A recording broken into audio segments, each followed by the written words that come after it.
আজকে আমি রান্না করছি একজনের খিচুড়ি, দুজনেও খেতে পারে। 1 মুঠ চাল নিয়েছি, 1 মুঠ ডাল, মুসুরের ডাল নিয়েছি 1 মুঠ, আর মুগের ডাল নিয়েছি 1 মুঠ। দেখি এ দিয়ে কিভাবে খিচুড়ি রান্না করি। এখানে আগে আমি মাংসটাকে রান্না করে নিচ্ছি। এই মাংসটা রান্না করতে আমি দিয়েছি ছোট ছোট করে মাংসগুলোকে কেটে নিয়েছি। আর আলুটা হচ্ছে একটু ভালো করে তেল, হলুদ, লবণ এটা দিয়ে ভালো করে ভেজে নিয়েছি। মাংসটাও একটু হালকা ভেজে নিয়েছি হলুদ লবণ মাখিয়ে। তারপরে এখন হচ্ছে একটু কষিয়ে নিচ্ছি। এটা পুরোটাই একটু কাঁচামরিচ দিয়ে করেছি আজকে। আমি সবসময় শুকনো মরিচ দিই, কিন্তু আজকে একটু মনে হলো যে কাঁচামরিচ বাটা দিয়ে করব, তাই কাঁচামরিচ বাটা দিয়ে করছি। ধনের গুঁড়ো 1/2 চামচ, জিরের গুঁড়ো 1/2 চামচ, আদা 1/2 চামচ, আর হচ্ছে রসুন বাটা 1/2 চামচ। রসুন আবার কুচি করেও দিয়েছি, তো এই জন্য 1/2 চামচ দিয়েছি। আর হলো গিয়ে পেঁয়াজ কুচি দিয়েছি হচ্ছে 4টা, আর পেঁয়াজের পেস্ট দিয়েছি আমি 2 চামচ। আর তো হলুদ লবণ আছেই। এগুলো আমি ভালো করে মশলাগুলো একটু জল দিয়েছি, দিয়ে ভালো করে কষিয়ে নিচ্ছি। 1 জন অথবা 2 জনের জন্য রান্না করছি আর কি, এতটাই কম রান্না করছি আজকে।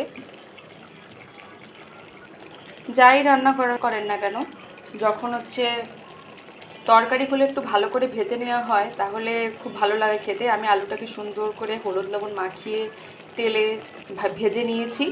এভাবে আপনারা ভেজে রান্না করতে পারেন, আলুটা ভালো লাগবে খেতে।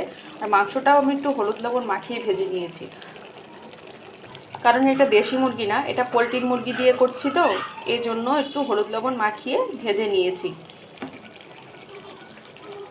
এখানে আমি আলাদা একটা ফ্রাই প্যানে চাল ডালটা একটু ভালো করে হলুদ লবণ দিয়ে ভেজে নিচ্ছি, তারপরে মাংসের ভিতরে দিয়ে দেবো। ওখানে মাংসটাও কষানো হয়ে যাবে। লবণ যার যার স্বাদ মতো দিবেন, যে যেমন লবণ খান। কেউ কম খায়, কেউ বেশি খায়, আমি একটু পরিমাণ মতোই খাই। 1/2 চামচ হলুদের গুঁড়া। অনেকে আবার কাঁচা লবণ খায়, তো যার কারণে অনেক সময় রান্নায় লবণ কম দেয়। ভালো করে ভেজে নিচ্ছি। যে আমি সুন্দর করে ভেজে নিয়েছি, এখন আমি ওই ফ্রাই প্যানে মাংসের ভিতরে ঢেলে দেব। এই যে আমি মাংসের ভিতরে দিয়ে দিয়েছি, এখন আমি ভালো করে নেড়ে চড়ে নেব। আমি যে সময় খিচুড়ি রান্না করি তখন আমি ডালগুলো আলাদা আলাদা করে ভেজে নিই।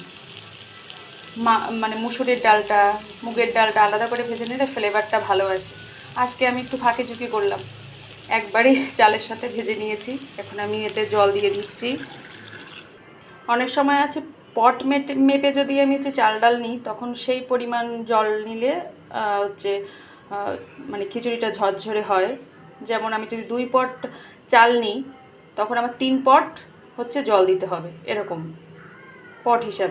আর এখন তো আসলে পট হিসেবে নিয়ে নেই, তাহলে এখন আমি কি করব, এখন হচ্ছে আমি 4 আঙ্গুলের একটা মাপ দেব। কিন্তু এর ভিতরে কি করে দেবো, কারণ এটা তো গরম। তাহলে এখন আমি কি করি, এখন আমি একটা চামচের সাহায্য নেব। এই যে একটা চামচ দেখতে পাচ্ছেন, এখানে আমি এই চামচটার এখানে আমি হাতটা রাখলাম, এই যে। তাহলে এই পর্যন্ত হচ্ছে আমার 4 আঙ্গুল। তাহলে এইখান থেকে এইটুকু করব। এখন আমি জল দেওয়ার পর দেখব, এখানে হচ্ছে চাল হচ্ছে আমার এই যে দেখা যাচ্ছে। তাহলে মনে করতে হবে আমার এখানে এতটা জল দিতে হবে, এতটা জলের ঘাটতি আছে, মানে এই পর্যন্ত, মানে 4 আঙ্গুল। মানে যে বরাবর হচ্ছে যতটুকু হচ্ছে আমি চাল ডাল নিয়েছি, ঠিক এই পর্যন্ত। এই যে নিচে, একেবারে নিচে যাওয়া যাবে না, নিতে হবে হচ্ছে এই পর্যন্ত, উপর পর্যন্ত, চালের উপর পর্যন্ত। দেখেছেন তো? এখন আমি এতটা জল দিয়ে দেব। জল দিয়ে দিলাম 4 আঙ্গুলের মাপের। এখন আমার খিচুড়িটা ঝরঝরে হবে, একেবারে লেটে পেটে যাবে না। মানে ল্যাটকা খিচুড়ি আলাদা একটা মানে স্বাদ, আর হচ্ছে ঝুড়ো খিচুড়ির হচ্ছে আলাদা একটা স্বাদ। আজকে আমি হচ্ছে ঝুরঝুরে খিচুড়ি রান্না করব, তো এবার এভাবেই হতে থাক রান্না। এই যে আমার রান্নাটা হয়ে গেছে। এখন আমি গরম মশলাটা দিয়ে দেব। এই যে এখানে আমি গরম মশলার গুঁড়োটা দিয়ে দিয়েছি, এর ভিতরে একটু সরিষার তেল দিয়ে দেব। সরিষার তেল দিয়ে ভালো করে ফেটিয়ে এখন আমি গরম মশলাটা দিয়ে দেব খিচুড়ির ভিতরে। গরম মশলার গুঁড়োটা যদি হচ্ছে আমরা সরিষার তেল দিয়ে একটু ফেটিয়ে দিই, তাহলে ভালো মানে ফ্লেভারটা ভালো আসে, এই কারণে দিচ্ছি। আর ঝাঁজটাও অনেক ভালো হয় গরম মশলার যে ঝাঁজটা, এই যে আমি মিশিয়ে দিচ্ছি। আর একটু জল টানলেই নামিয়ে নেব। এই যে আমার খিচুড়ি রান্না কমপ্লিট, একেবারে ঝুরঝুরে হয়েছে। এভাবে রান্না করে দেখতে পারেন, কেমন লাগবে।